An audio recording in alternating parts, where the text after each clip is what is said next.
Assalamualaikum warahmatullahi wabarakatuh. Nahmaduhu wa nusalli wa nusallim ala rasulillahil karim. Amma ba'du.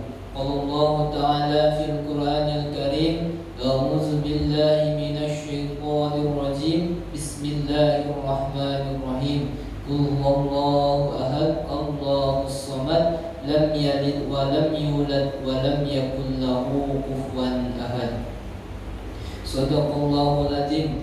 Yakin kepada kalimat thayyibah la ilaha illallah Muhammadur Rasulullah. La ilaha illallah artinya tidak ada yang berhak disembah kecuali Allah. Maksudnya mengeluarkan keyakinan kepada makhluk dari hati kita dan memasukkan keyakinan hanya kepada Allah ke dalam hati kita. Keuntungannya Nabi SAW bersabda, "Man mata wa huwa ya'lamu annahu la ilaha illallah dakhala jannah."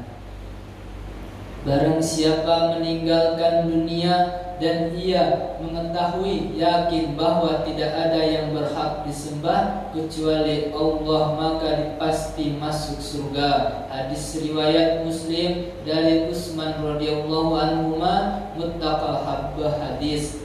Nabi SAW bersabda, "Man syahida an la ilaha illallah yusaddiqu qalbuhu lisanuhu dakhala min ayyi abwabil jannati sya."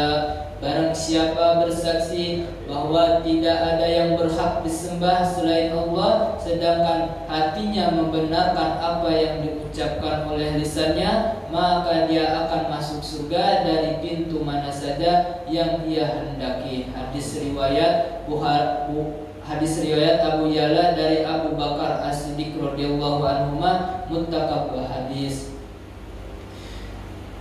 Disebutkan dalam sebuah matbung hadis bahwa orang yang memiliki iman walaupun sebesar zarah, maka dia dibalas oleh Allah dengan surga yang seluas 10 kali luas di dunia ini. Hadis riwayat Ahmad dari Abu Hurairah dan Abu Sa'id radhiyallahu anhuma, at-taghrib wa tabligh.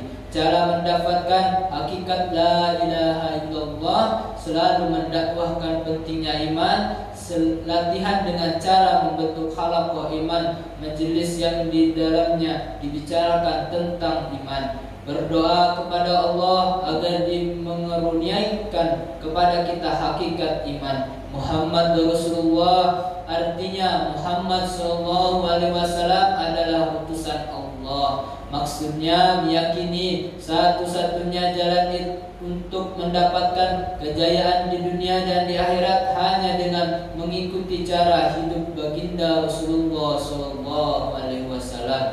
Nabi SAW bersabda, "La yashhadu ahadun an la ilaha illallah anni Rasulullah fayadkhulan nar aw ta'amah." Tidak akan masuk neraka atau tidak akan ditelan api neraka seseorang yang bersaksi bahwanya tidak ada yang berhak disembah selain Allah dan bersaksi bahwa Muhammad utusan Allah. Hadis riwayat Muslim dari Itban bin Malik radhiyallahu anhu, muttafaq hadis.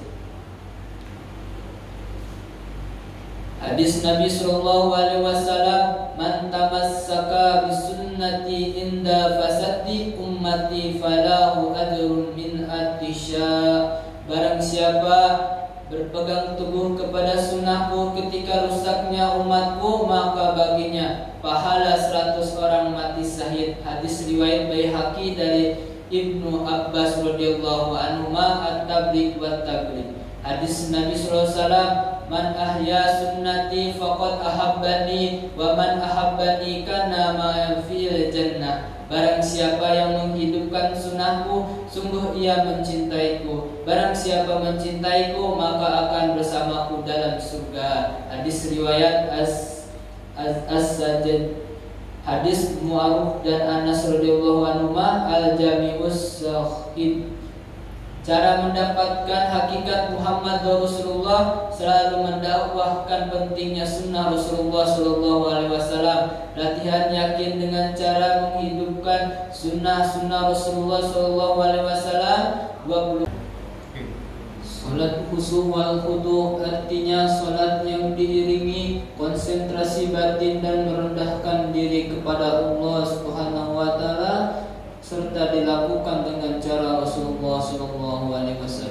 Maksudnya membawa sifat-sifat ketaatan kepada Allah yang ada dalam solat ke dalam kehidupan sehari-hari. Keuntungannya, Allah Subhanahu wa taala berfirman, "Inna sholata tanha 'anil fahsya'i wal munkar." Sesungguhnya solat itu dapat mencegah perbuatan keji dan munkar. Quran surat Al-Baqarah ayat 45. Allah Subhanahu wa taala berfirman, "Wasta'inu bis-sabri was-shalat." Dan carilah pertolongan dengan sabar dan salat. Quran surat Al-Baqarah ayat 45.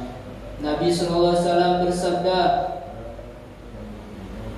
"As-salatu mi'rajul mu'minin." Salat itu mi'rajnya orang beriman. Cara mendapatkan hakikat salat khusyuk, selalu mendakwahkan pentingnya salat khusyuk, latihan salat khusyuk dan cara memperbaiki tertib lahiriah salat dimulai dari istijah, wudu hingga bacaan salat dengan gerakan-gerakan salat. Menghadirkan keagungan Allah ke dalam hati kita ketika sedang melaksanakan khusyuk salat. Belajar menyelesaikan masalah dengan salat, berdoa kepada Allah agar diberi taufik untuk mengerjakan salat dengan khusyuk dan khudu'.